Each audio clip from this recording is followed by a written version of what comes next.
რასაც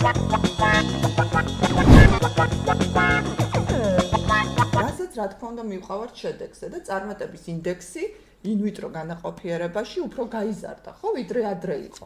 პაციენტმა წინასწარ ყოველთვის იცის, რას უნდა ელოდეს.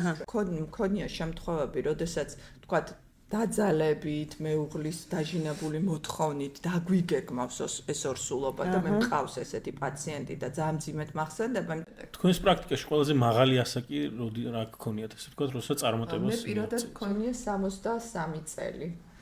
ადრე ხდებოდა საკვერცხების, თქვათ, აღება ამ მასალის, ბიოლოგიური მასალის, კვერცხუჯრედის ლაპარასკოპიის გზით. ეხლა უკვე გამარტივდა ეს პროცედურა და ეხოსკოპიის აპარატი ტრანსვაგინალურად ხდება ამის აღება და 10-15 წუთიანი პროცედურა, ის დაწყებიდან დაუცველი რეგულარული სქესობრივი ცხოვრების დაწყებიდან დაახლოებით 1 წლის მერე უკვე ჩვენ შეგვიძლია მივმართოთ ექიმს და ეს არის ესე იგი ორი მეგრელი თუაში და აქეთ-იქეთ იმერლები გიმშვენებთ მოსარს. და შემდგომ მე ჩავთმიანი ვარ, შევიდე, ჩემი ცურიცო და ეხლა არ ვიცი, უნდა შევვარდე ემბრიოლოგსო და ვისი ესში გავაკეთავდნენ. გაიცანიშვილო, ეს შენი მამაა. ინდურ სერიალებში როგორც ხდება. შემქმნელი. ბავშვის რეაქცია. მოგესალმებით, ჩვენ რა თქმა უნდა ვაგრძელებთ პირველ სამედიცინო პოდკასტს და დღეს ჩვენი სტუმარი გახლავთ თეონა ანთია, მე გინეკოლოგ რეპროდუქტოლოგი. ხო, სწორად ვამბობ თეონა? ხო, რა თქმა უნდა მე წარუძღვებით ათა პოდკასტს და ჩვენი აღმასრულებელი დირექტორი ბატონი დავითი რა თქმა უნდა ჩვენთან ერთად არის. დღეს თეონას ეგრეთ წოდებული მასპინძელი იქნება ხატია ფარცვენია, ჩვენი სამედიცინო წარმომადგენელი. პირველ კითხვას დავით ტრადიციულად მე დავსვამ და თეონა, მოკლედ ჩვენ ვიწყებთ ესეთი ტრადიციული კითხვით. როგორ დაიწყო თქვენი კარიერა? რატომ გადაწყვიტეთ რომ გამხდარიყავით ექიმი? მოგესალმებით, მადლობა პირველ რიგში, რომ ესეთ სასიამოვნო და ლამაზ გარემოში მომიწვიეთ. Ну, ალბათ ბანალურია, იმიტომ რომ ჩემ შემთხვევაშიც იყო ოჯახი.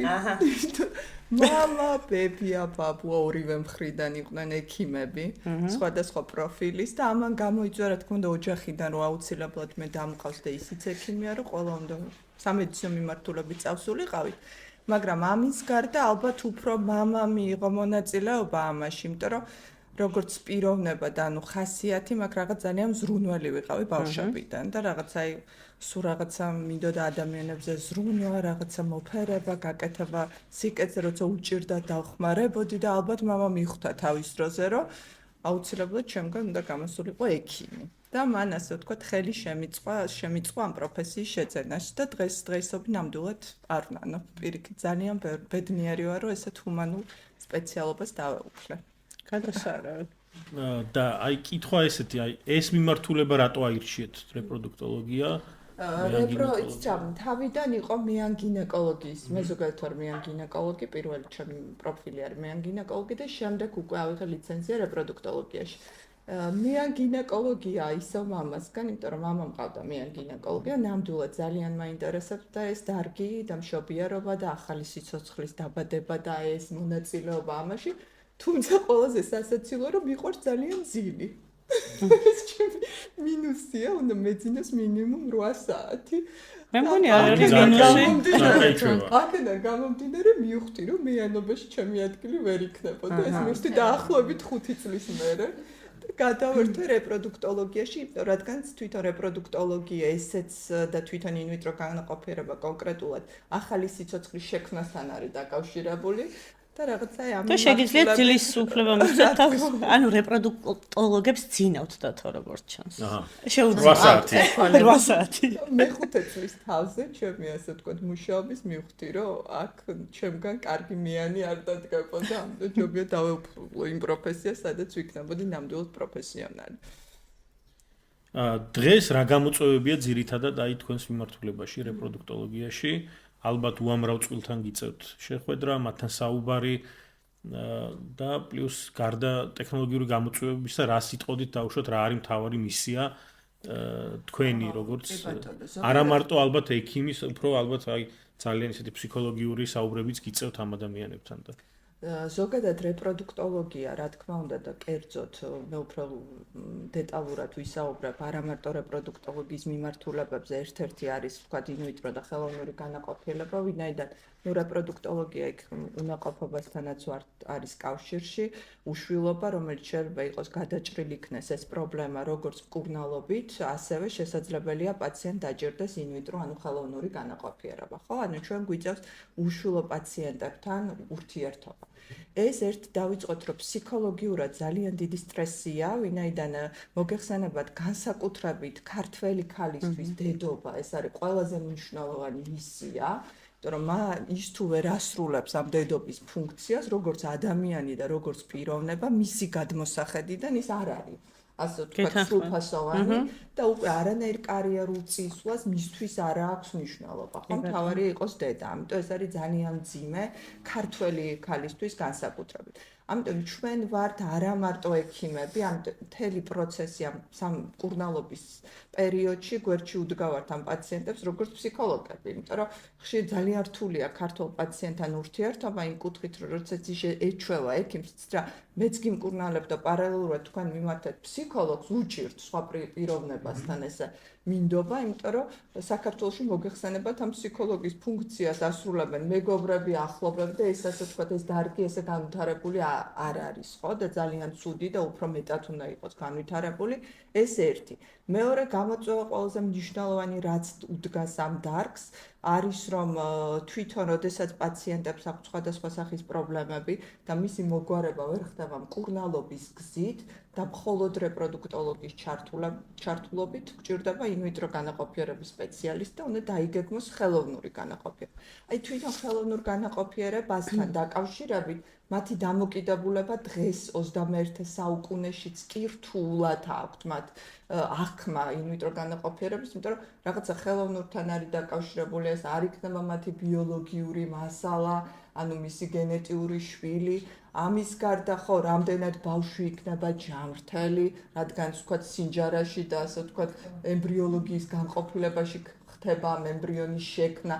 დღემდე კი არის ეს, კი ჩვენ ვამბობთ, რომ წლების განვითარებამ ამ დარგის მოგცვა საშუალება და განათლება ამ ქართველი პაციენტების, რომ ეს დარგი უფრო განვითარდა და უფრო დიდი პროცენტია მომართვილიანობის, მაგრამ დღესაც არის ეს სტიგმები და ასე ყველაზე მნიშვნელოვანი არის ფინანსური მხარე, ხო, ეკონომიური, იმიტომ რომ არის ბევრი ქვეყნები, თითქმის ძალიან ბევრი ქვეყანა 90% მსოფლიოში ეს ინვიტრო განაყოფიერება და ფინანსდება სახელმწიფოს მიერ და ესეც რაღაც ფინანსური პაციენტს უწევს თავის ჯიბიდან გადახდა, რამდენად 100%-იანი შედეგი ეს მიიღებს და მთელი სტრესი და ნერვიულობა ახლავს ამ პროცესს.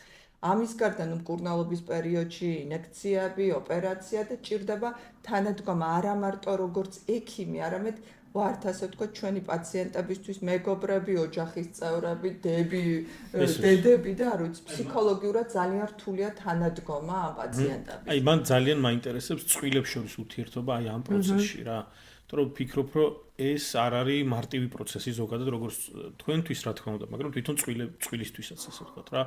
ანუ მამაკაცის და ქალის ურთიერთობა როგორ ვითარდება, აი რა სირთულეებს აწყდებით ხოლმე ერთმანეთთან ხომ არ აქვს რაღაც ტიპის გაუცხოება ხოლმე ან რაღაც მსგავსი პრობლემა. ეს ძალიან კარგი კითხვაა, სხვათა შორის დღესდღეობით რამოდენიმე წელია ვაკვირდები, რომ დამოკიდებულება წყვილებს შორის შეიცვალა. იყო თქვა წლები, აი დაახლოებით ალბათ 4-5 წლის წინ, რომ პაციენტი ეწერებოდა ცოლი, ქმარი, დედამთილი, ოღონდ არ ხუმრობ, ჩვენ ოთახში გვედგა ხოლმე 7-8 კამი, იმიტომ რომ ფიზიკურად წარმოუდგენელი იყო, ხო, წარმოუდგენელი იყო ცოლი და ქმრის მიღება, ხო, ანუ წყვილის, იმიტომ რომ იყო იქ ოჯახის წევრები და პაციენტს როდესაც ეკითხებოდი რაღაც პრობლემას ან სიმპტომებთან დაკავშირებით, დედამთილი პასუხობდა ხოლმე.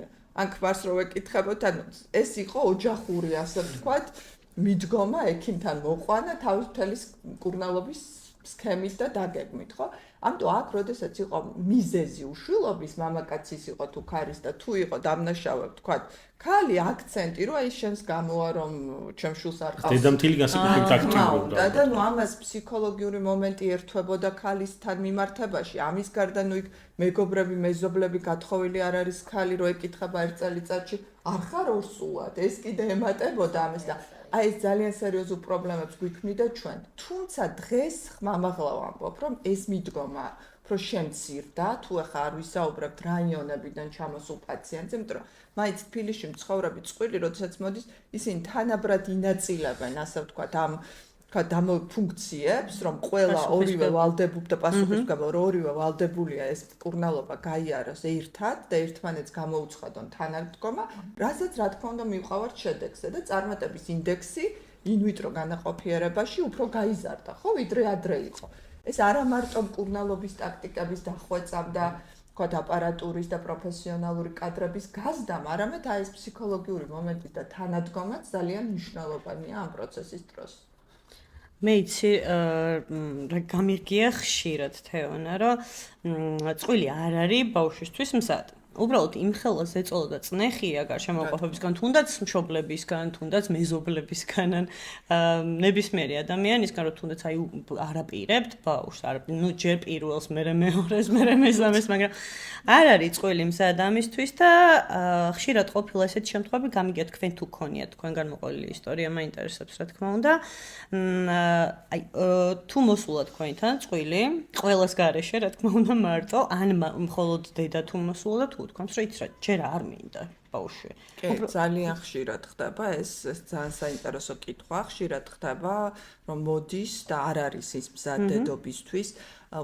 მქონია შემთხვევები, როდესაც თქვათ დაძალებით, მეუღლის დაჟინებული მოთხოვნით დაგვიგეგმავს ეს ორსულობა და მე მყავს ესეთი პაციენტი და ძალიან მძიმედ მახსენდება, იმიტომ რომ მთელი 9 თვე გავიარეთ არიცით რამხელა სტრესში, იმიტომ რომ დაემართა ორსულობის პერიოდში გაუცხოება საკუთარ შვილთან. მე ეს ბავშვი არ მინდა და ნუ მთელი ფსიქოლოგების ჩართულობა დაგჭირდა, რომ როდესაც ბავშვი გაჩნდებოდა, ის მიეღო მას და ეს დედობრივი ინსტინქტები და ეს ფუნქცია შეესრულებინა ისე როგორც საჭიროა, ხო? იმიტომ რთულია. მეორე, როდესაც არ არის მზად დღეს საქართველოში და მსოფლიოში არის ესეთი მიდგომა საკუთარი ბიოლოგიური მასალის შენახვა და ეს ძალიან კარგი მიდგომა, ვინაიდან წლებთან ერთად საკვერცხეში ეს რაოდენობა ამ ფოლიკულების იწურება და 40 წლის მერე როდესაც გადაწყვიტავს ხალი რომ მზად არის ორსულობისთვის, უკვე მას არ აქვს უნარი, ხო, თქვათ იმ სამედიცინო პროცესების გამო. დიდთანხმებთან არის დაკავშირებული. არა, სხვათა შორის ეს დაახლოებით ჩდება 5000 ლარამდე მაქსიმუმ. ეს ერთჯერადი პროცედურაა თუ შემდეგ თქვა შენახვისთვის უნდა გადაიხადოს. შენახვას ძალიან მცირე გადასახადია, არც ღირს ამას იმდენად მცირეა, სადღაც 30-დან 50 ლარამდე თვეში მცირედ გადასახადია.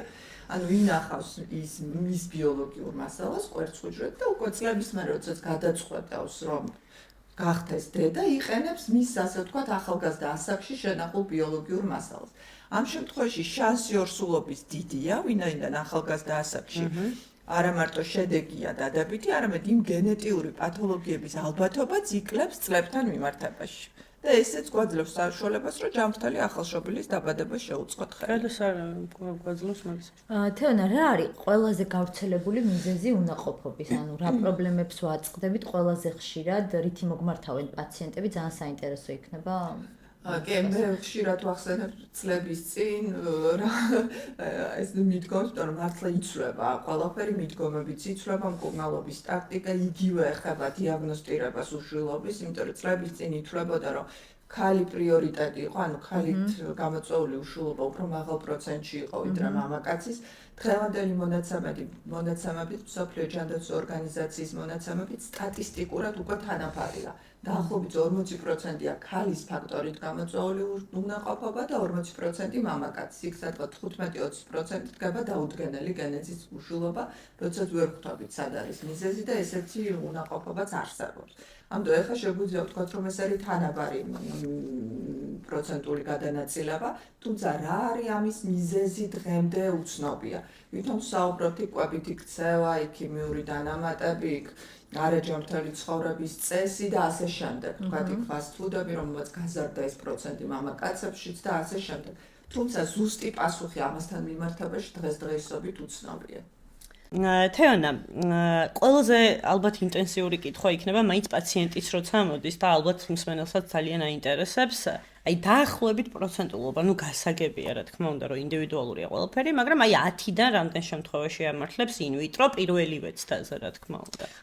ესე ზუსტი პროცენტულ მაჩვენებლებზე ვერ ვისაუბრებ, თუ არ ვიცით დიაგნოზი, ანუ რა არის მიზეზი უნაყოფობის, ასაკი პაციენტის, თქვათ რა ასაკობრივ ჯგუფზე გვაქვს საუბარი, ამის მიხედვით ვაკეთებით გენეტიურ კვლევას, თქვათ ემბრიონზე, რომელიც ცდის, თქვათ ამ პროცენტს დადებითობის, ამიტომ ესე ვერ ვისაუბრებთ, ასაკის მიხედვით უნდა გადანაწილდეს და ისევ ამბობ დიაგნოზის, თუმცა დაახლოებით სადღაც ესე 45-დან 80-85%-მდე მერყეობს. ძალიან კარგი მაჩვენებელი. თუ იქ გამოვიყენებთ გენეტიურ კვლევას ემბრიონზე, ეს უფრო დიდი შანსი, თუ ხდება ახალგაზრდა კვერცხუჯრედი, თუ ვთქვათ 30-35 წლამდე, ეს პროცენტი უფრო მაღალია. ამიტომ პაციენტი როდესაც მოდის, ჩვენ ვახდენთ დიაგნოსტირებას, ჯერ პრობლემის ანალიზს და შემდეგ უკრა დიაგნოსტირებას და დიაგნოსტირების შემდგომ პაციენტმა ზუსტად იცის ჩვენგან რას უნდა ელოდეს, ანუ მას რა პროცენტი აქვს, ანუ რა შანსი აქვს იმისა, რომ დაორსულდეს თუნდაც პირველივე წთაზე ჩვენი მკურნალობის შედეგად და ეს ძალიან სწორია, იმიტომ რომ არ უნდა იყოს პაციენტს უნდა ქონდეს სრული ინფორმაცია, არ უნდა იყოს სრუმოლოდინები, ვინაიდან არიან პაციენტები მაღალასაკობრივ ჯგუფში, ვისაც შეიძლება შანსი ქონდეს 15%, მაგრამ მან ეს შანსი გამოიყენოს და არიან პაციენტები, რომელსაც ახალგაზრდა ასაკი იდეალურად მდგომარეობა, უბრალოდ მილებია გაუვალი და შესაბამისად ამის გამო ხდება ინვიტრო განაყოფი, იქ შანსი ბევრად მაღალია, ხო? ამიტომ პაციენტმა წინასწარ ყოველთვის იცის, რას უნდა ელოდეს ჩვენი მკურნალობის შედეგად. თქვენს პრაქტიკაში ყველაზე მაღალი ასაკი რა გქონიათ, ესე ვთქვათ, როცა წარმატებას? მე პირადად მქონია 63 წელი. 63 ქალში, ხო? და შობადობით დასრულდა? კი, დასრულდა საკაისროდი, რა თქმა უნდა, ოპერაციული გზით, მაგრამ მივიყვანეთ ბოლომდე. კი, ამიტომ დღეს ასე ვთქვათ, არ არსებობს ბარიერები, ინვიტროთი, რა თქმა უნდა, ყველას აქვს შანსი იყოლის შვილი. ორი კითხვა მაქვს, რომელიც ძალიან მაინტერესებს. პირველი ის, რომ აი რა შემთხვევაში გითქვამთ უარი ინვიტროს ჩარევაზე თუ როგორ უნდა ვთქვა, მოკლედ, აი ეგ მაინტერესებს პირველი და აი 100%-ით როცა ჯანმრთელი ორგანიზმია, აი ძალიან ბევრი მცდელობა თუ გქონიათ და მაინც უშედეგო თუ ყოფილა. და აი რა შეიძლება უკავშირდება. კი, მყავდა ესეთი პაციენტი, ახლა რო ვთქვა, რომ ბევრი არა, იმიტომ რომ დღეს ინვიტრო ინდონეზია განვითარებული და იმდენი მეთოდი არსებობს, ნუ რო არ ვიცი, ძალიან დაბალი პროცენტია იმის, რომ გამა ვერ შეძლო შვილის გაჩენა. თუმცა რა თქმა უნდა მყოლია ესეთი პაციენტიც და მე ღრმა კვლევებით რომ წავსულვართ, იქ აღმოჩენილა სპერმის თქვათ ისეთი გენეტიური პათოლოგიები, რომელიც არანაირ გენეტიურ ანალიზში არ ჩანდა და თქვათ ესეც იყო მიზეზი თქვათ ამ უშედეგო ტრანსფერების, ანუ ემბრიონის გადატანების. რა თქმა უნდა მიზეზოდ ესე არის ხო იშვიათად ძალიან რომ ახლა თქვათ რომ აი ყველაფერი წესრიგში უბრალოდ უნდა მოხდეს ღრმად და სწორად დიაგნოსტირება, იმიტომ რომ აუცილებლად სადღაც იქნება მიზეზი. ხო, აი თუნდაც ჩვენ რომ ვამბობ უშულობის დაუდგენელი გენეზის უშულობა, ის დაუდგენელი ინვიტრო როცა კეთდება, ხშირ შემთხვევაში უკვე დიაგნოსტირებული. ან არის კვერცხუჯრედის პრობლემა, თქვათ ხარისხობრივად და ვერ იქნება ისეთი ჯანსაღი ემბრიონი, ან სხვა და სხვა, რომელიც ინვიტროს გარეშე მისი დიაგნოსტირება შეუძლებელი იქნებოდა. გასაგებია და უარი თუ გითქვამთ იცით რა, იმდენად აი ესე არ მახსენდება, კი. აი ხა კი გამახსენდა. უარი მithქვას არა სამედიცინო დიაგნოზის გამო, არამედ ფსიქოლოგიური სტატუსიდან გამომდინარე.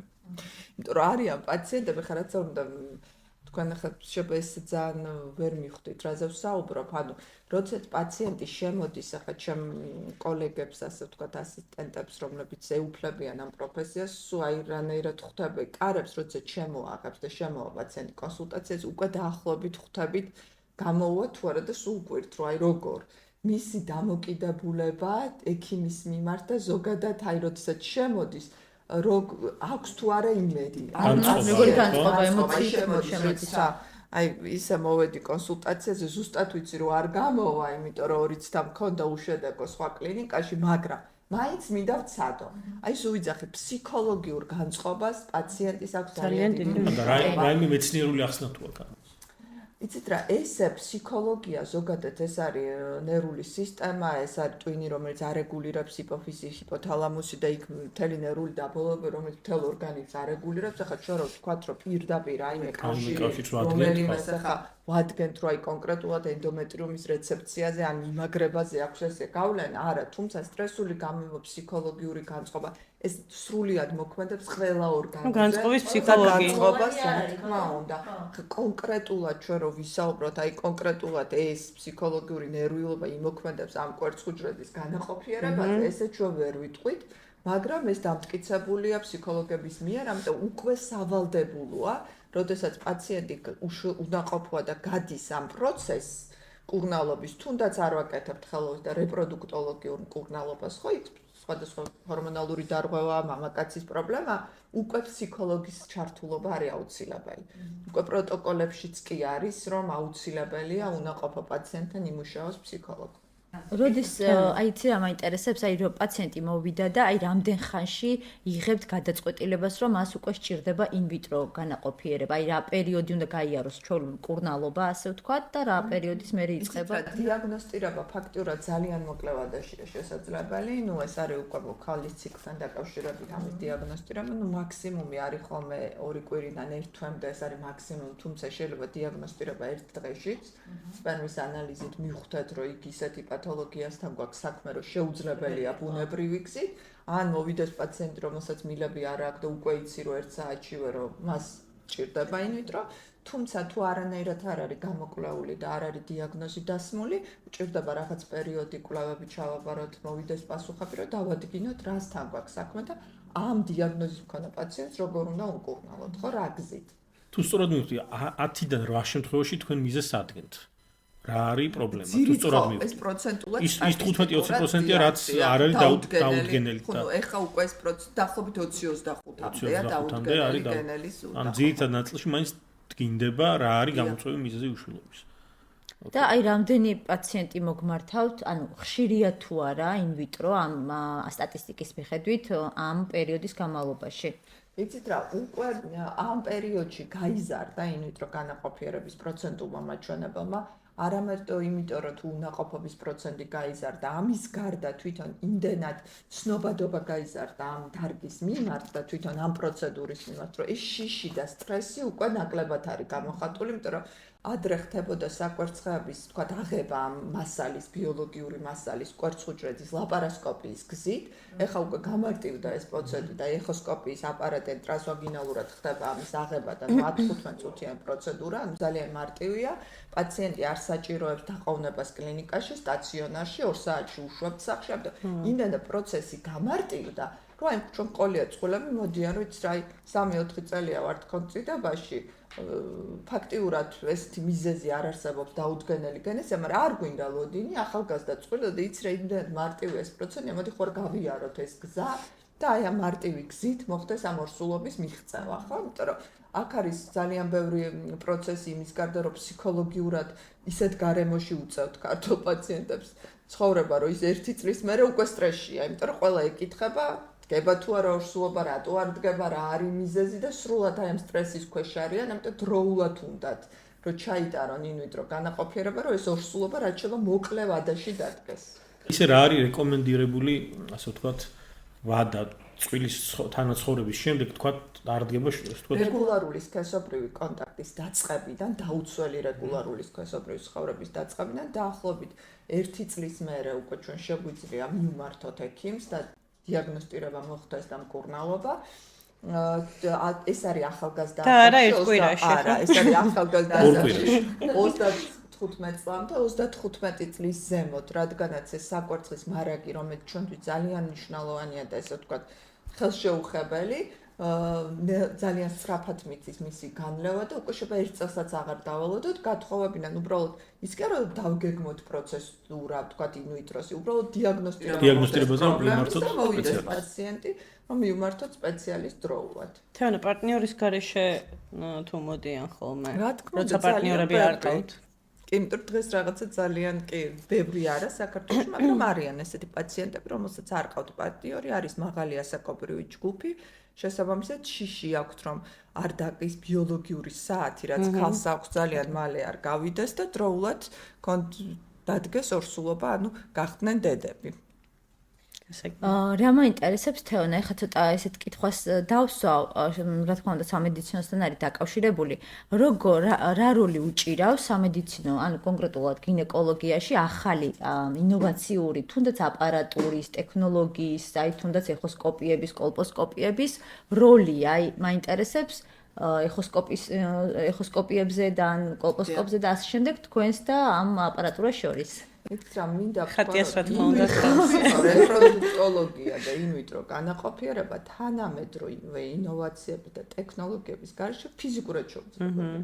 იმიტომ რომ აი ეცნობით თუ არა და ასე შემდგომ. ამაზე მინდა ვისაუბრო 21 საუკუნეში როდესაც საშულოსნოს ღრუში ნებისმიერი ანატომიური თავისებურებების, პოლიპების, ჰიპერპლაზიის დიაგნოსტირება არ ხდებოდა, უბრალოდ შეუძლებელი იყო, იმიტომ რომ არ იყო 3D და 3D და 4D განზომილება და იყო თქვათ ჰისტეროსკოპიით ვადგენდით ხო, ან თქვათ იქ მეტროსალფინგოგრაფიით ანატომიურ თავისებურებას. დღეს გვაძლევს საშუალება ულტრაბგერითი კვლევაზე ვისაუბრებ ჯერ რომ მოხდეს დიაგნოსტირება საშულოსნოს ღრუს ანატომიური თავისებურების, პოლიპების, ჰიპერპლაზიის ისე რომ არ მოხდეს საჭიროება ოპერაციული ჩარევის ჰისტეროსკოპს. ეს ერთი. აღარ ვსაუბრობთ უკვე იქ მილის მდგომარეობაზე, რომელიც ეხოსკოპიურად შეიძლება სითხის შეყვანით, რასაც ვეძახით, თქვათ, სალფინგოგრაფიას, ხო? გამავლობის შემოწმება და მისი სტრუქტურული თავისებურებაზე, ასევე შესაძლებელია გარეორსულობის დიაგნოსტიკა. დღეს უბრალოდ სირცხვილია და არც მგონია თუ არსებობს სადმე კლინიკა რეპროდუქციული და ინვიტრო განაყოფიერების მიმართ, ვისაც არ აქვს 3D და 4D განზომილება აპარატურა, ხო, ეხოსკოპია, ეს ერთი.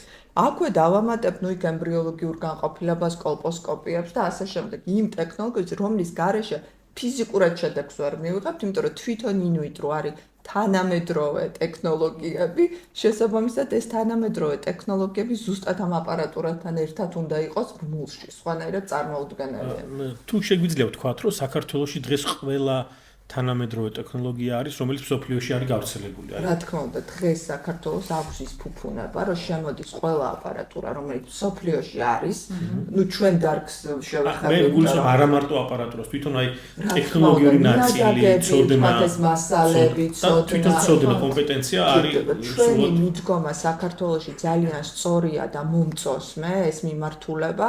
რომ ფაქტიურად ემბრიოლოგი არის ადამიანი, რომელიც ახორციელებს ემბრიონის შექმნას და ეს მიმართულება არ იყო წლების წინ ასე პოპულარული და სულ რამოდენიმე ემბრიოლოგი ყავდა საქართველოს. დღეს კლინიკებმა დაიწყეს უკვე უცხოელი ემბრიოლოგების ჩამოყვანა და ეს კარგია რატო? არა მარტო შედეგისთვის იმ უცხოელ ემბრიოლოგს თქვათ რეზიდენტებს, ქართველებს ვიყავთ, რომელიც გადამზადება მას და პროფესიული განათლების, თქვათ, მიწოდება ესეთ, თქვათ, რეზიდენტებთან, ქართველებთან, იმიტომ რომ წარმოგიდგენიათ, ახლა ეს უცხოელი რამდენი ხანი უნდა დაყავდეს, ხო, საქართველოში და ამით ცოდნის გადაცემაც ხდება, შესაბამისად, ამაში ზედმეტი ანაზღაურება მას აქვს ხალხასი კლინიკის კაში და არ ხდება და ამით კადრების გაზრდა ხდება საქართველოში, რომელიც ძალიან კარგია, რა თქმა უნდა. და მივესალმებით ამ მიმართულებას. თეონა, სამეგრელოდან ხარ. ხო? საიდან? ზუგდიდიდან. გადასარავი, ესე იგი ორი მეგრელი შუაში და აქეთ-იქეთ იმერლები გიმშვენებთ მხარს. თქვენ სანამ მიტყვის დამავიწყდება მე. აი ზუსტად ამ აპარატურასთან დაკავშირებით ძალიან რაღაცა სასაცილო ისტორია მინდა თქვა, მოუყვე გავიხსენო, იმიტომ რომ მე არ დამავიწყეს. პაციენტი შემოდის და ნუ აი რაღაცა ძალიან გაბწარებული ეხოსკოპიის ამ ულტრაბგერის მერე შემოbrunდა რა. გაუგნებული ვარ და რატომ ხარ გაიგნებული? იცით რაო? ანუ ერთ-ერთ რადიოლოგთან იყო, რომელმაც ნუ იმდენად სურათები და ვიდეო და ხა ყველაფერი შესაძლებელია უკვე ბავშვი როგორი დაიბადება, ულტრაბგერის საშუალებით იცის ყველაფერი და ნუ აი ხუმრობით ამ რადიოლოგმა მოაყოლა რომ ვაიმე ცისფერთვალება და ქერათმები აქვს. იმდენად მიდგომა ეს რომ მომწონს, რატომ რომ პაციენტების რომ იმდენად ყველაფერი შესაძლებელია რეპროდუქტოლოგიაში და ინვიტრო განაყოფიერებაში დაიჯეროს რომ ულტრაბგერითი კვლევით და შემდგომ მე ჩავთმიანი ვარ რომ შევიდე ჩემი ცურიცო და ეხლა არ ვიცი უნდა შევვარდე ემბრიოლოგსო და ვისი რატოა ქერათი ცისფერთვალება იმდენ დაიჯერეს რომ ყველაფერი შესაძლებელია ულტრაბგერით. პრინციპში ანუ ფაქტიურად ეგრეა. ფაქტიურად ეგრეა. მივაქვს მაგდონეზეც დარწმუნებული ვარ. თეონა, მოკლედ თქვენი იუმორის გრძნობა საქვეყნოდ ცნობილია და დარწმუნებული ვარ რომ ბევრ სასაცილო ისტორიებს გაიხსენებ, მაგრამ მანამდე მინდა რომ სამეგრელოზე მოგვიყვეთ თქვენი ბავშვობის მოგონებებზე და პირველ რიგში მაინტერესებს მე ძალიან გურმანი ვარ თუ რა არის ყველაზე საყვარელი მეგრული კერძი.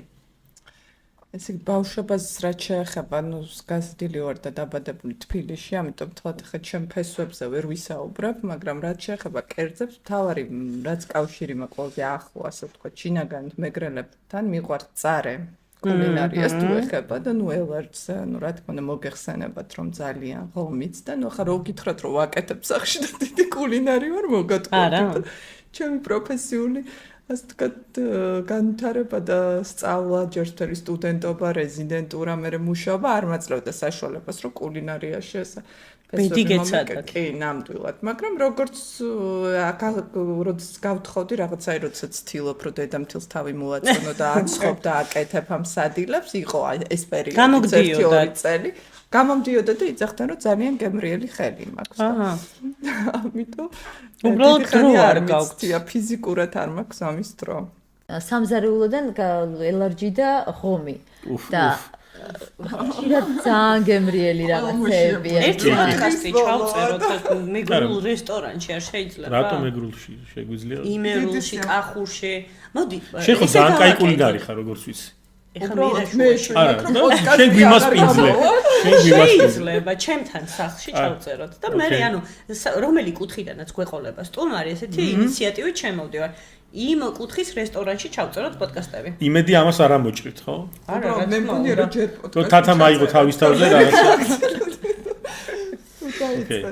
ხატია. აი რას გაიხსენებდი თეონა ბავშვობიდან? აი რა არის შენი ის მოგონება, რაც თელი ბავშვობა გახსოვს და დღემდე მოყვება?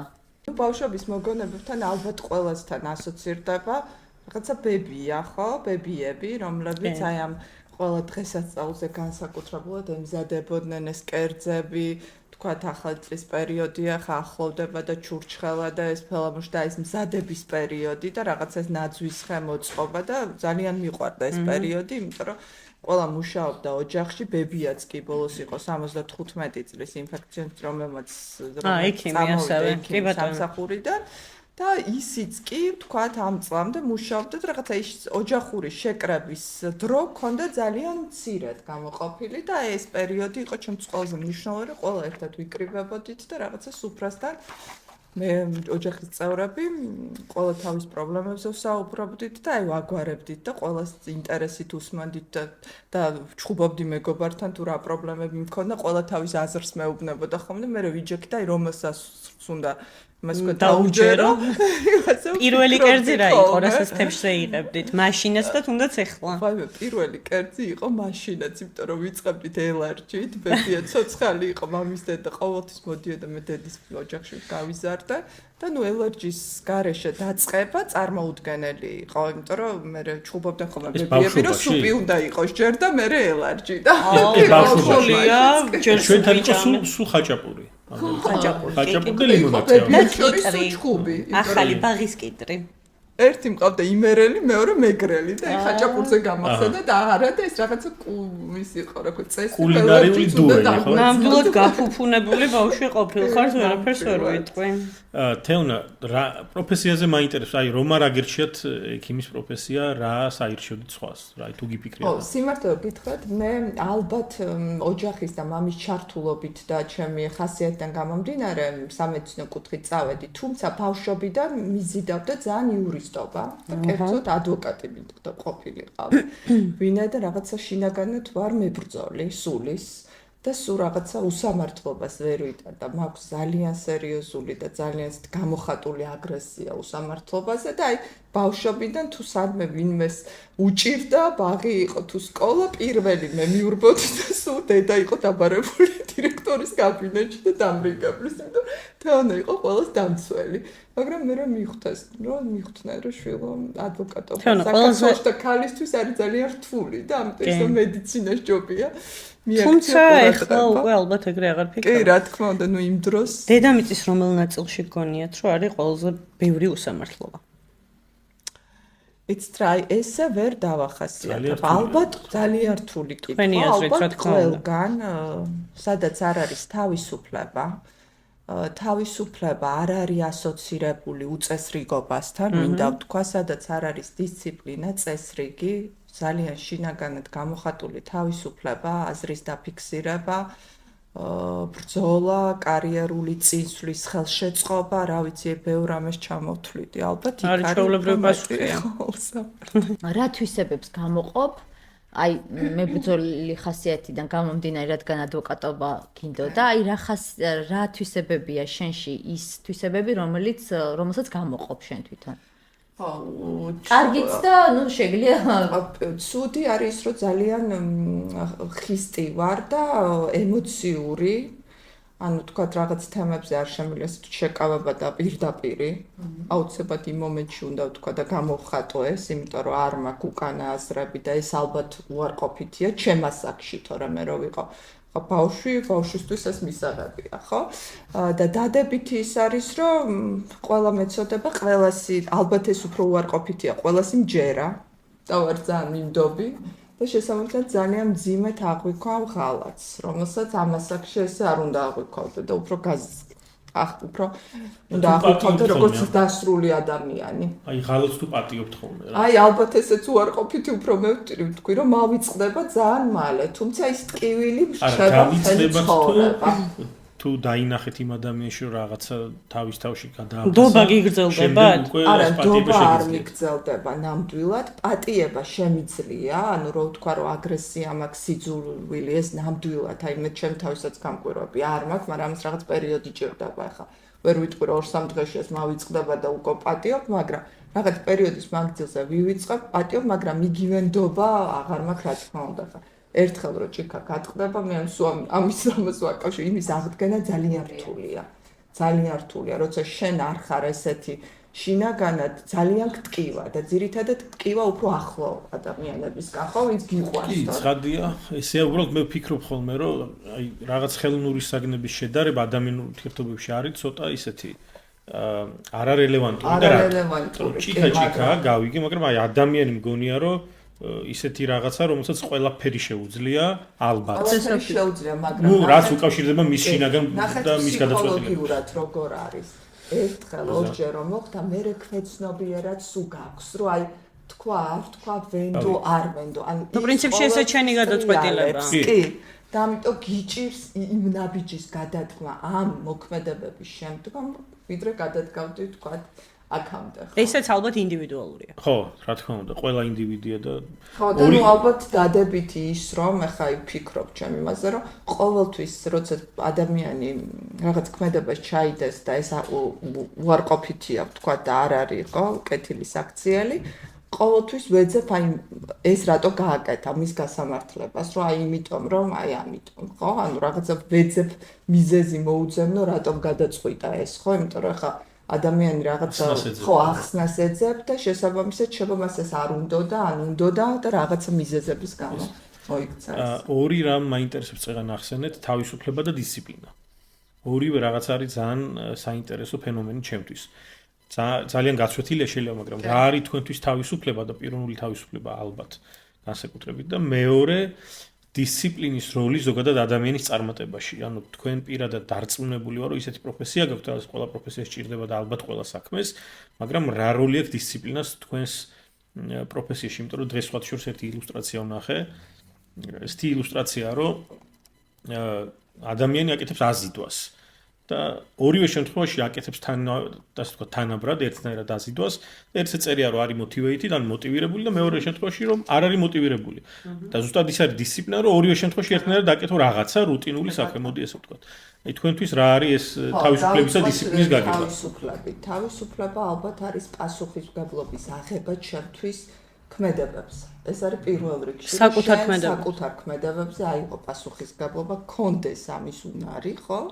რომ ეს აიღო, თავისუფლად შეგეძლოს აზრის გამოხატვა და ამ აზრის დაფიქსირება სწორად, თუ რისი მატარებელია ეს აზრი, არა ის რომ ეს მინდა. და ვთქვათ ამის რატო გინდა, ხო, არანაირი ის არ არსებობს, ხო, განმარტება, ან რატოა სწორი. ეს არის ყველაზე მნიშვნელოვანი, იქ ბევრი პარამეტრებია თავისუფლების, ალბათ პირველი ორი მნიშვნელოვანია ეს ჩემთვის, რაც შეეხება დისციპლინას, დისციპლინის გარეშე წარმოუდგენელი ადამიანის როგორც პიროვნულად განვითარება, იმიტომ რომ ჩვენ ყველა ადამიანები აი სულ წარმოვიდგენ ხოლმე, რომ აი დილას 8-არ მივდიოდეთ სამსახურში, როგორ ვიქცევით? აი ძალიან მარტივად ჩვენ საზოგადოებრივ ენაზე, ხო? აი ვიცით შაბათი დღე, შეიძლება გვეძინოს 2 საათამდე, არც ავდგეთ, თქვათ იქ რაღაც საქმეები გვაქვს, მაგრამ ხანდახან ისე შეიძლება გავიდეს ის დღე, რომ ის ერთი საქმეც ვერ მოვახერხოთ, რომ გავაკეთოთ, ხო? ჩვენ რო ვიცით, რომ დილით გვეწყება, თქვათ, სამსახური 9-ზე თუ 10-ზე, უფრო მობილიზებული ვართ, უფრო ბევრ საქმეს ვაკეთებ და უფრო შესაბამისად პროდუქტიულია ჩვენი ცხოვრება, ხო? ხა ჩვენ დასყავს ვადარებ ხოლმე დისციპლინას, ჩემს ცხოვრების წესთან. ყავს 8 შვილი. და არის სტომატოლოგი და სულ იძახის კი რომ სულ ვამბობდი რომ იცი რა მე ვერაფერს ვერ ვასწრებ მუშაობს და მყავს ერთი შვილი ბიჭი და სულ მეუბნება რომ რაც უფრო მეტი ყავს და მეტი საქმე აქვს უფრო მეც ასწრებ და მეტი პასუხისმგებლობა აქვს პასუხისმგებლობა მეც ასწრებ დროს უფრო თანაბრად ანაწილებენ სწორად დისციპლინა გაქვს იძულებული იძულება ამის გარეშე წარმოუდგენელია როგორც პროფესიული განვითარება როგორც რა ვიცი მე მაინც ვფიქრობ რომ ყველაზე მნიშვნელოვანი არის იმ რუტინის ჩამოყალიბება, რასაც ქვია, დილით მზის ამოსვლამდე გაგვიწება. ხო, მაინც მგონია, რომ აი ყველაფერი შეგიძლია მოესწრო იმ დროს, იმიტომ რომ პროდუქტიული ცხენაირად ხარ და პლუს ამას დიდი დრო გაქვს ცხოვრებისთვის, რა თქმა უნდა. შენ რამდენი ხანი ძინავს? სტატა. მე ესე ზუსტად ვერ ვიყავ. ჩემი დილა იწყება 7:30-ზე ზოგადად, ან 6-ზე. და ვიწყებ სუფთა ჰაერზე სეირნობით, სანამ სამსახურში მოვალ. ხო და შესაბამისად ძალიან პროდუქტიულია ხოლმე ძალიან ის დღე, იმიტომ რომ სხვანაირად იხსნება ტვინი და მე სხვა ენერგიას გაძლევს ბუნება. ეს ჩემი. აი ჩემი დილა იწყება მაგალითად 6-ზე ასევე, ოღონდ პირველი 2 საათი ეთქობა ძილს. რაზო ვიღვიწებ. ხო, კარგი დასაწყისი. ანუ ვერაფერი მე გონდა იტყოდი რომ ანუ მივდივარ მაგრამ ანუ ესეც არის ჩემი ძილის რუტინა, რომ 6-დან 8-მდე უნდა ვიძინო, გარდა იმისა, რომ თქვა საღამოს 12-დან თუ ღამის 12-დან იმ 6-მდეც მძინავ. აი ეს мотиваცია, რაზეც შენ საუბრობდი, რომ აქეთ мотиваციაო და აქეთ ძალით რაღაცის კეთებაო, სხვათა შორის მე ძალით კეთებით დავიწყე, მაგრამ მე მივხვდი. ხო, ეს გვიწევს. აი მე მივხვდი, რომ ის რომ დილით 6-დან 7:30-ზე ადგე და უბრალოდ სუფთა ჰაერზე 9 საათი გახდე. თუნდაც ეს უბრალოდ ჩვევა. ოღონდ აი თავიდან ხო ძალიან გეზარება ეს ყველაფერი ძალიან რთულია თავიდან, მაგრამ მე მაგის გარეშე უკვე წარმოუდგენელი გონია რა. დამიჯერეთ თუ ვინმე დამიჯერებს და ამას გააკეთებს, აი დარწმუნდება იმაში, რომ სიცოცხლე დავიწყე ამის მერე, რაც ეს რუტინა ჩამოვაყალიბე ჩემს ცხოვრებაში, მართლა. და მე როგორ აღარ ძალიან საინტერესოა. კი. ეს ამბავი ბავშვობიდან მაგალითად ყურსასმენების გარეშე აუცილებლად. ჩემი შვილი გითხარი მე მგონი გადავიდა კომაროვში და თვითონ დამოუკიდებლად იღვიძებს დილის 7-ზე, ძალიან დიდი ისეთ პასუხს, თვითონ ემზადება, თვითონ ჩაიცმევს, შეჭამს, დაიხურავს, ჩაჯდება მანქანაში და წავა. თვითონ არ დაყავს რა თქმა უნდა. ანუ ვფიქრობ, რომ ესეთი სწორი პასუხისმგებლობის საკუთარ თავზე არის. კი. და სწორი რუტინების განვითარება საკუთარ თავში. თეონე კიდე ერთი ესეთი კითხვა ამის წინ თქვენ ამბობდით ხა აზრის გამოხატვაზე და მოსმენაზე. ხომ არის დღევანდელ საზოგადოებაში ერთმანეთის მოსმენის პრობლემა. არ ეხება თქვენ პროფესიულ ამბავს, მაგრამ გოგიჩამ თქვა ერთხელ დათოლოგი ჩაიშლა, მე მგონი რომ ჩვენო იმიტომ ვამბობთ რაღაცას, უბრალოდ იმიტომ ვისმენთო, რომ მე პასუხი დავაბრუნოთ. და არა იმიტომ რომ რაღაცა გავიგოთო და ეგ ხო არ მოსმენის კულტურა. დავიწყოთ იქიდან რომ ხა ჩემი ასე ვთქვათ ხედვით მოსმენის კულტურას კიდე ჭირდება სერიოზული ცოდნა რაღაც მოთფინება პირველ რიგში, იმიტომ რომ როდესაც საუბრობს ადამიანი, იმის გარდა რომ არის ხშირად, ხა მეც მქონია რომ როდესაც რაღაცას ვჩქარობ, ნახევარზე მეც არ უსმენ და უბრუნებ ისევ კითხვას, ხო? ეს პრობლემა არის 21 საუკუნის რატო? იმდენად ბევრი საქმე დაგვეკისრა ჩვენ. რომ იმ საქმის მოსწრება გვინდა რომ მოვასწროთ, ანუ ის თუნდაც გვინდა რომ რაღაცა როცა საუბრობს ადამიანი ძალიან მოკლედ ისაუბროს და ზუსტად იმაზე რაც შენ გაინტერესებს, შეიძლება ის ისეთ თემაზე გესაუბრო, რომელიც შენ გონია რომ არ არის საინტერესო, ამ დროს ძალიან საინტერესოა, ხო? უნდა ამიტომ ელოდები რომ ჩქარა დაასრულოს, რომ შენ უთხრა შენი სათქმელი და იმ თქვა ნათქვამიდან ამოიღო ის სიტყვები, რომელიც შენთვის თქვა გინდოდა რომ მოგესმინა. განსაკუთრებით კამათის დროს. რა თქმა უნდა, კამათის დროს ეს ძალიან არ მოყვარს. მე არ მიყვარს არ ერთვება არასოდეს. არა, ხო, ნუ ეს ძალიან პრობლემაა, იმიტომ რაღაცა დროის დეფიციტია დღეს და რაღაცა არც უსმენთ ერთმანეთს, რაღაცა ეს ოჯახის წევრებსაც ეხება, ეს შვილებსაც ეხება, რომ აი რაღაცა მოკლე პერიოდში გვინდა უცებ გავაკეთოთ რაღაცა და ამ დროს აღმოჩნდება რომ თუმცა რა კაია რომ დიალოგი გქონდა, რა კაია რომ ვიმსჯელეთ, იმიტომ რომ საღი აზრი წარმოიქმნა აი ამ დიალოგის მსჯელობის შემდეგ, ხო, მოусმინეთ ერთმანეთს და მივიღეთ ჩვენთვის საჭირო ინფორმაცია, ისევ ჩვენთვის, ხო? ამიტომ ეს სწორი. თეონა, მე მაინც მგონია რომ ეს ემოციური ინტელექტი რაც არის ახალი ტერმინია, მაგრამ ძალიან კარგად ასახავს იმას, თუ რატო არ შეგვიძლია მოსმენა, ჯანსაღად გააზრება, მე ამაზე პასუხის დაბრუნება, სავარაუდოდ ამაზეა სამუშაო ხოლმე ადამიანებში, რომ ემოციურად ინტელექტუალები ვიყოთ, მოკლედ, რაღაც ამ კუთხით განვითარდეთ პირველ რიგში და მე მგონია რომ მოსმენის ეს ნიჭი კი არ არის ან რაღაცა დასწავლადი, ანუ თავისით მოდის მე ეს ყველაფერი, მაინც ესე მგონია. თათა, მე დაუბრუნდები ისევ მეგრელობას. ან აპარატურას ან მეგრელობას. რა თვისება გაქვს? აი მეგრელების რა თვისებას გამოყოფ? ანუ რა როგორ ფიქრობ? აი არის სწრაფი, ყველაფერი მინდა მოვასწრო 5 წუთში. მინდა ვიყო მულტიფუნქციური ვარ და ძალიან ცუდია სოთაშორის. შენ როგორ ფიქრობ ეს მეგრელების, ანუ ზოგადად ეგრე გამოყოფენ ხოლმე შენ რაც ჩამოთვალე და მეგრელების დამახასიათებელი. ყვირცხლი, ძალიან სიტყვა. კი და ნუ ეს მინუსია იმ კუთხით, რომ აი დავაფუძნეთ ცალკე კლინიკა.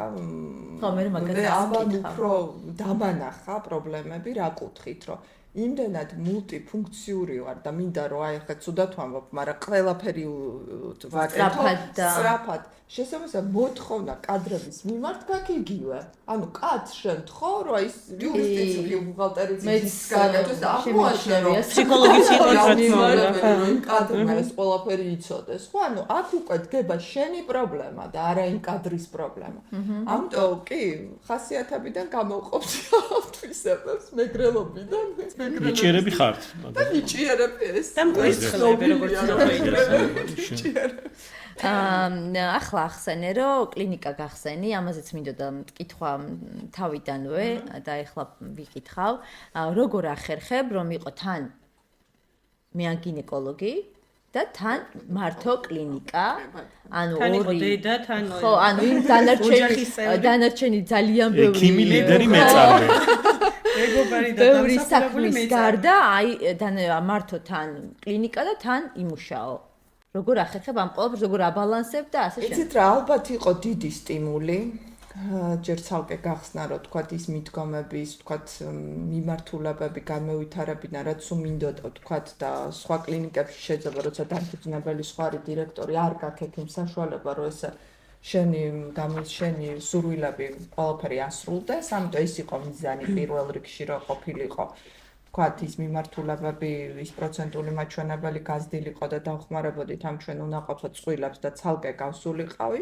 ძალიან რთული იყო, იმიტომ რომ მე მიჩვეული ვიყავ როგორც ექიმი მუშაობა, შესაბამისად აქ უკვე დაემატა ადმინისტრაციული თემები და ყველაზე მნიშვნელოვანი პასუხისმგებლობა არა მარტო პაციენტის მიმართ, რომელიც ექიმს ისედაც აქვს, არამედ თანამშრომლების მიმართ და იმ მიდგომების მიმართ, რომელიც თქვათ გენდო პაციენტი მოვიდა და ის უნდა შესრულდეს მაღალ დონეზე, ხო? და ერთი პაციენტის ძალიან კურიოზული შენიშვნა მახსენდება, ასე ვთქვათ, ამასთან დაკავშირებით კომენტარი. რომ მოვიდა რომ ანუ ბავშვი ყავს 4 წლის და მეორე ბავშვი მოვიდა ჩემთან და თავიდან არაფერი არ შეცვლილაო თქვენშიო გაბატონ თეონო ისეთ თბილი ხართ რომ ზრუნველიო ყველაფერი რომ რას მივაქციო იცი რამდენად კარგია ეს კი რეგისტრატურაში თუ რამე არ მოგწონთ ეგრევე სწორდებაო მეორე დღეს ეგრევე რეკავდო ვიღა თანამშრომლის არასწორი ქმედება თუ არ მოგწონთ მაშინ რომ ექიმი იყავით ესე არ იყავით ჩართულიო და ეხლა ესო მარტივად მოგვარებადიო არ ელოდებით თვეებით იმიტომ რომ შეიძლება დირექციას მიაწოდო რაღაც ინფორმაცია და მან ან რეაგირება დროზე მოახდინოს ან ვერ ხო ანუ ამ კუთხით დადებითი არის, თუმცა დიდი შრომაა, პასუხისმგებლობა დიდია, დროის ფაქტიურად დეფიციტი მაქვს სერიოზული, თუმცა ახლა დიდი საქმეები შრომის გარეშე არ კეთდება. და აქვე ჩაგეკითხები, რომ გააგრძელო ეს თემა. რა არის შენი 2024 წლის, აი ამ როგორც მე გინეკოლოგი და როგორც ბოდიში ჩემს მეც მომიჭერი წინ და ბარემ რამდენიმე კითხვას ვკითხავ. რა არის ანუ 2024 წლის აი რას გამოყოფ წელს ყველაზე მაგრად რა გააკეთე, რა გახსენდება ამ წელს და რას გეგმავ 2025-ში? წელს მახსენდება ის რომ კლინიკა 2024 წლის იანვარში გაიხსნა. მახსოვს ხო? თეონა ეგ ის ხო არ არის? მაგას მე გითხარ ჩვენს. იანვარში გაიხსნა და რაღაც ესე შემართებით ძალიან კარგი შედეგები და ამით ამაყივარ და ბედნიერი ვარ რომ დობა რო გამოგვიცხადეს პაციენტებმა ნამდვილად გავამართათ. მეორე 2025 წელს რაც მთავარია განვითარება, კიდევ ახალ-ახალი მეთოდების დანერგვა, რომელიც კიდევ უფრო შეამცირებს უშვილობის სტატისტიკას საქართველოში, კადრების დამატება, პროფესიონალი ექიმების დასაქმება და ვთქვათ, სწავლა, ახალგაზრდა კადრების გაზრდა, ტექნოლოგიების ალბათ ტექნოლოგიების დამატება, განვითარება, ეს არის მიმართულება. ჩვენი კომპანია თქვენს გვერდით არის. თუ რამე დაგჭირდეთ დამატება, ვთქვათ, ამ ჩვენი ანიმა კლინიკის ჭრილში, რაც ჯერჯერობით არ გვაქვს. ეს არის ლაბორატორია, ვთქვათ, და ასე შემდეგ, თავის აპარატურების თანამედროვე ყველაფერში თქვენთან ვართ. დიდი მადლობა, დარწმუნებული ვარ თქვენაერი პროფესიონალი გუნდის ქვეშ. თეონა, ერთი ყველაზე გამორჩეული გამოვა. ბოდიში, ერთი ყველაზე გამორჩეული ისტორია რომ მოგვიყვეთ. ან სახალის ალბათ. ვიცი რომ ძალიან ბევრი ისტორიის მოყოლა არ შეიძლება. ძალიან ბევრი ისტორია, მაგრამ ეს ბევრი ისტორია დაკავშირებულია მაინც გინეკოლოგიას ხუთი. უხამსია, მაგრამ მე მოგიყვება თან. არა, მე მანამდეც მოვისმინე, მაგრამ ეხლა მოყობ მახსენდება, წყვილი მოვიდა, ბავშვი იყო სადღაც ალბათ 5-6 წლის და ოთახში რომ შემოვიდნენ როგორც ხდება ახლა საჩუქრები და რაღაც ყვავილები და მამამისს ეს ძალიან ამახიანა. ჩვილო, გაიცანი, ეს შენი მამა. დედაც ეს არის და მამა შენი შემკრა. ბავშვი გაგიჟდა ხო? ინვიტროთი როგორც მოგეცნო. ბავშვის რეაქცია მაინტერესებს ყველაზე მეტად. გაიცანი შვილო, ეს შენი მამა. ინდურ სერიალებში როგორც ხდება. შემკნელი. ბავშვის რეაქცია ბავშვს ეგრე ჯერ გაოგნებულიყო ვერ მიხვდა რა მოხდა და მე ხე 5 გაიზრდება და გადახარშავს. ბავშვის ახსნა თუ რას ნიშნავს ეს ცოტა რთულია ხოლმე. კომედია. თეონა, სამი სიტყვით როგორ დაახასიათებ? ხოლო სამი სიტყვით თქვენ თავს. სამი სიტყვით ვარ გულჩვილი, ყველაფერზე მეტირება. ვარ ფიცხი ვარ და ამას ხშირად ვამბობ და იგივე დაირად ვიტყვი და სუსწრაფი. მინდა ყველაფერი დროულად სწრაფად და მალე ემოციური ადამიანი ხარ. ხო, მალე უცებ ჩქარა. ყველაფერი უნდა გაკეთდეს, ოპ. ეს გასაგებია. გადავიდეთ ბლიცზე? გადავიდეთ. რამე კითხვები ხო არ გაქვთ? არა, მე მგონი. კარგი, მაშინ არჩევანი უნდა გააკეთოთ. დილა იწყება ჩაით თუ ყავით? ყავით. შვებულება ოჯახთან ერთად თუ მარტო მოგზაურობა? ნუ გააჩნია როგორი დაღლილი ვარ თუ ძალიან მარტო თუ არ ვარ დაღლილი და მაშინ ოჯახთან და როდის არ ხართ დაღლილი? ძირითადად მარტო მიყვარს ხოლმე შულთან. აი ეგ მინდა და რამე თქვა. შულთან მაქსიმუმ. კომფორტის ზონაში ყოფნა თუ გამოწვევები? ახალი გამოწვევები. გამოწვევები სულ.